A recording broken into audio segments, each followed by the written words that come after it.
बिस्मिल्लाहिर्रहमानिर्रहीम। दोस्तों, आपके लिए ऐसी हेल्दी टिप्स शेयर कर रहा हूँ जिससे आप हमेशा हेल्दी रहेंगे और आपकी बीपी की टैबलेट भी छूट जाएंगी और आपका बीपी कंट्रोल में रहेगा। कंप्लीट वीडियो देखिए और शेयर कीजिए और चैनल को सब्सक्राइब भी कर लीजिए। इस वीडियो में आप जानेंगे 3 सबसे इफेक्टिव आयुर्वेदिक हर्ब्स के बारे में जो कि हाई ब्लड प्रेशर को नेचुरली कम करने का काम करती हैं बिना किसी साइड इफेक्ट के। तो अगर आपका ब्लड प्रेशर हाई रहता है और आप आयुर्वेदिक जड़ी बूटियों की मदद से इसको कम करना चाहते हैं तो ये वीडियो आप ही के लिए है। तो चलिए बिना किसी देरी के इस वीडियो को शुरू करते हैं और जानते हैं इन सभी आयुर्वेदिक जड़ी बूटियों के बारे में। ये जानना जरूरी है कि ब्लड प्रेशर आखिर में बढ़ता क्यों है और हमारी बॉडी के ऊपर इसका क्या असर पड़ता है। ब्लड प्रेशर बेसिकली वो फोर्स है, वो प्रेशर है जो कि हमारा जो ब्लड होता है वह नसों में बहते वक्त इन नसों की वॉल्स के ऊपर डालता है। ब्लड प्रेशर की जो नॉर्मल रेंज होती है 120/80 मानी जाती है और हमारे जिंदा रहने के लिए और बॉडी के सभी सिस्टम्स को काम करने के लिए इतना ब्लड प्रेशर जो है वो ज़रूरी होता है। अगर इस नॉर्मल रेंज से बीपी हमारा कम हो जाएगा या इससे ज़्यादा बढ़ जाएगा तो दोनों ही केसेस में हमें नुकसान हो सकता है। ब्लड प्रेशर कम होने के केस में जो हमारे बॉडी के अलग अलग ऑर्गन्स हैं, जो सिस्टम्स हैं, उन तक ब्लड की पूरी सप्लाई नहीं हो पाएगी सही तरीके से और वो सही से काम नहीं कर पाएंगे। और अगर हमारा ब्लड प्रेशर ज़्यादा बढ़ जाएगा तो उसकी वजह से भी अलग अलग प्रॉब्लम्स हमारे अंदर पैदा हो सकती हैं। अब सवाल आता है कि हमारा ब्लड प्रेशर बढ़ता किस वजह से है। दोस्तों, ब्लड प्रेशर बढ़ने के पीछे कोई एक अकेला फैक्टर रिस्पॉन्सिबल नहीं होता है। बहुत सारे अलग अलग फैक्टर्स मिलकर बीपी को बढ़ाने का काम करते हैं। कंटिन्यूड स्ट्रेस की वजह से, खाने में ज़्यादा जंक फूड खाने की वजह से, नमक या घी तेल ज़्यादा खाने से, या फिजिकल एक्टिविटी बिल्कुल नहीं करने की वजह से, मोटापे की वजह से, या फिर कुछ दूसरी बीमारियों के नतीजे में भी आपके अंदर ब्लड प्रेशर हाई हो सकता है। वैसे इन फैक्टर्स के अलावा हाई बीपी जो है वो फैमिली में भी रन करता है, यानी अगर किसी इंसान के मम्मी पापा में से किसी को हाई ब्लड प्रेशर था तो उसके बच्चों के अंदर भी ब्लड प्रेशर होने के पूरे पूरे चांसेस होते हैं। अब बात करते हैं कि बॉडी के अंदर ब्लड प्रेशर बढ़ने की वजह से उसके क्या क्या असर, क्या क्या नुकसान हो सकते हैं। कंटिन्यू हाई बीपी रहने की वजह से दोस्तों आपके दिल पर और नसों पर स्ट्रेन बढ़ने लगती है।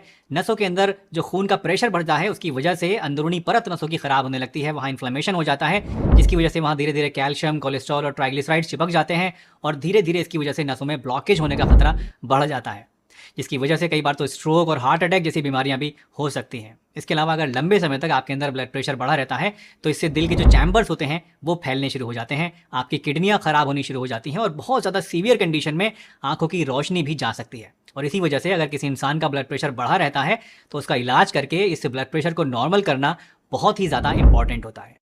अब सवाल आता है कि आखिर ब्लड प्रेशर को ठीक कैसे किया जाए। दोस्तों, अगर आपका सिस्टोलिक ब्लड प्रेशर यानी ऊपर वाला ब्लड प्रेशर 120 से लेके 139 यानी 139 तक रहता है और आपका डायस्टोलिक ब्लड प्रेशर 80 से लेके 89 तक रहता है तो आप प्री हाइपरटेंसिव स्टेज में होते हैं। ऐसे में आपको यूजुअली कोई दवाई वगैरह लेने की जरूरत नहीं होती है। सिर्फ अपने खाने पीने की आदतों को सुधार कर, अपने लाइफस्टाइल में कुछ हेल्दी चेंजेस करके आप इसे बढ़ने से बचा सकते हैं, रिवर्स कर सकते हैं। लेकिन अगर आपका ब्लड प्रेशर 140/90 या इससे ऊपर रहता है और कंटिन्यूसली यहीं बना रहता है तो ऐसे में आपको जल्द से जल्द इसको नॉर्मल लाने की ज़रूरत होती है। बढ़े हुए ब्लड प्रेशर को कम करने के लिए बहुत सारी एलोपैथिक दवाइयाँ जैसे कि एम्लोडिपिन, एटिनोल, रैमिप्रिल और लोसार्टन वगैरह यूज़ की जाती हैं। वहीं अगर आप आयुर्वेदिक ट्रीटमेंट की तरफ जाते हैं तो वहाँ पर अश्वगंधा, अर्जुन की छाल और सर्पगंधा वगैरह इस तरह की जड़ी बूटियाँ आपको बीपी को कम करने के लिए अक्सर दी जाती हैं।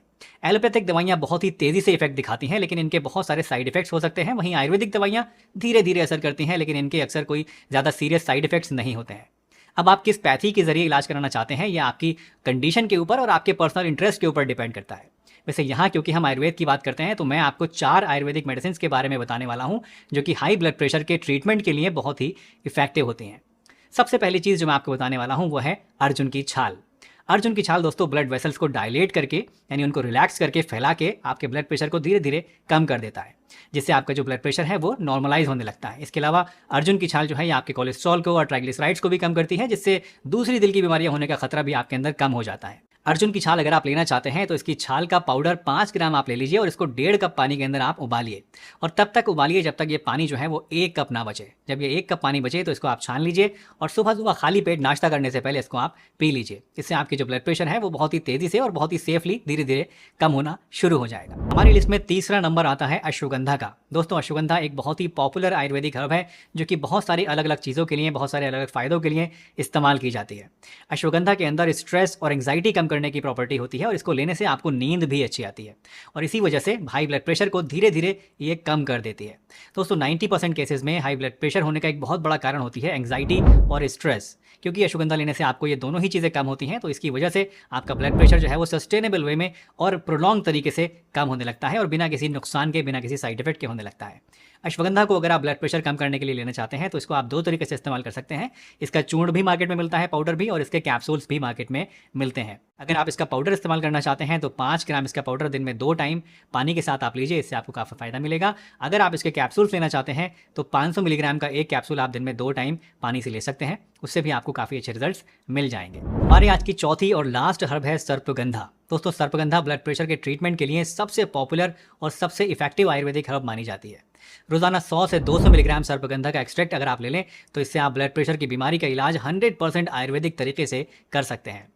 अब एक बहुत ही इंपॉर्टेंट सवाल आता है दोस्तों कि क्या आपको ये दवाइयाँ ज़िंदगी भर लेती रहनी पड़ेंगी? तो इसका जवाब है कि अगर आप अपनी डाइट में और लाइफ स्टाइल में कोई बदलाव नहीं लाते हैं तो यकीनन आपको ये दवाएं हमेशा खानी पड़ेंगी। लेकिन अगर आप कुछ पॉजिटिव चेंज अपने अंदर ले आते हैं तो धीरे धीरे इन दवाओं से और हाई ब्लड प्रेशर की बीमारी से आप हमेशा हमेशा के लिए छुटकारा भी पा सकते हैं। हाई ब्लड प्रेशर की बीमारी से हमेशा हमेशा के लिए छुटकारा पाने के लिए आपको कुछ बहुत ही इंपॉर्टेंट टिप्स को फॉलो करना पड़ेगा। पहला टिप यह है कि आपको हेल्दी लाइफस्टाइल मेंटेन करना है। दूसरा टिप है कि आपको रेगुलरली हफ्ते में कम से कम 5 दिन आधा से 1 घंटा मॉडरेट इंटेंसिटी की एक्सरसाइज ज़रूर करनी है। तीसरा ये कि आपको हेल्दी ईटिंग हैबिट्स डेवलप करनी है। ज़्यादा नमक, ज़्यादा ऑयली फूड्स और प्रोसेस्ड फूड्स आपको नहीं लेने हैं। इसके अलावा स्मोकिंग आपको छोड़ देनी है और रोज़ाना 7 से 8 घंटे की बढ़िया वाली नींद आपको ज़रूर लेनी चाहिए ताकि आपका जो ब्लड प्रेशर है वो परमानेंटली डाउन हो सके। ब्लड प्रेशर की दवाओं के साथ अगर आप इन बातों को रेगुलरली फॉलो करेंगे तो 100% धीरे धीरे आपकी दवाओं की डोज आपको टेपर डाउन करनी पड़ेगी और ओवर टाइम आपकी जो दवाएं हैं वो पूरी तरह से बंद भी हो सकती हैं। लेकिन हमेशा याद रखें कि बीपी की दवा कभी भी आपको एकदम से बंद नहीं करनी है। हमेशा अपने डॉक्टर से कंसल्ट करके अपनी दवाओं की डोज को आपको कम करना है या फिर उनको बंद करना है, क्योंकि एकदम से अगर आप दवाइयाँ कभी भी ब्लड प्रेशर की बंद करते हैं, चाहे वो एलोपैथिक हो, चाहे वो आयुर्वेदिक हो, चाहे होम्योपैथिक हो, तो उससे क्या होता है आपके अंदर रिबाउंड हाइपरटेंशन यानी ब्लड प्रेशर के एकदम से बढ़ने के चांसेस जो है वो बढ़ जाते हैं और ये बहुत ही रिस्की हो सकता है। इसलिए कभी भी कोई दवा आयुर्वेदिक या कोई सी भी आप लेते हैं उसको एकदम से आपको बंद नहीं करना है। धीरे धीरे उसकी डोज को कम करना है और फिर उसको बंद करना है, और वो भी पहले अपने डॉक्टर से कंसल्ट करने के बाद। दोस्तों, मुझे उम्मीद है आज की ये वीडियो आपको ज़रूर पसंद आई होगी और इससे आपने कुछ ना कुछ नया ज़रूर सीखा होगा। अगर ये वीडियो आपको अच्छी लगी है तो इसे लाइक कीजिए, चैनल पर नए हैं तो चैनल को सब्सक्राइब भी कर लीजिए और सभी के साथ शेयर भी कीजिए।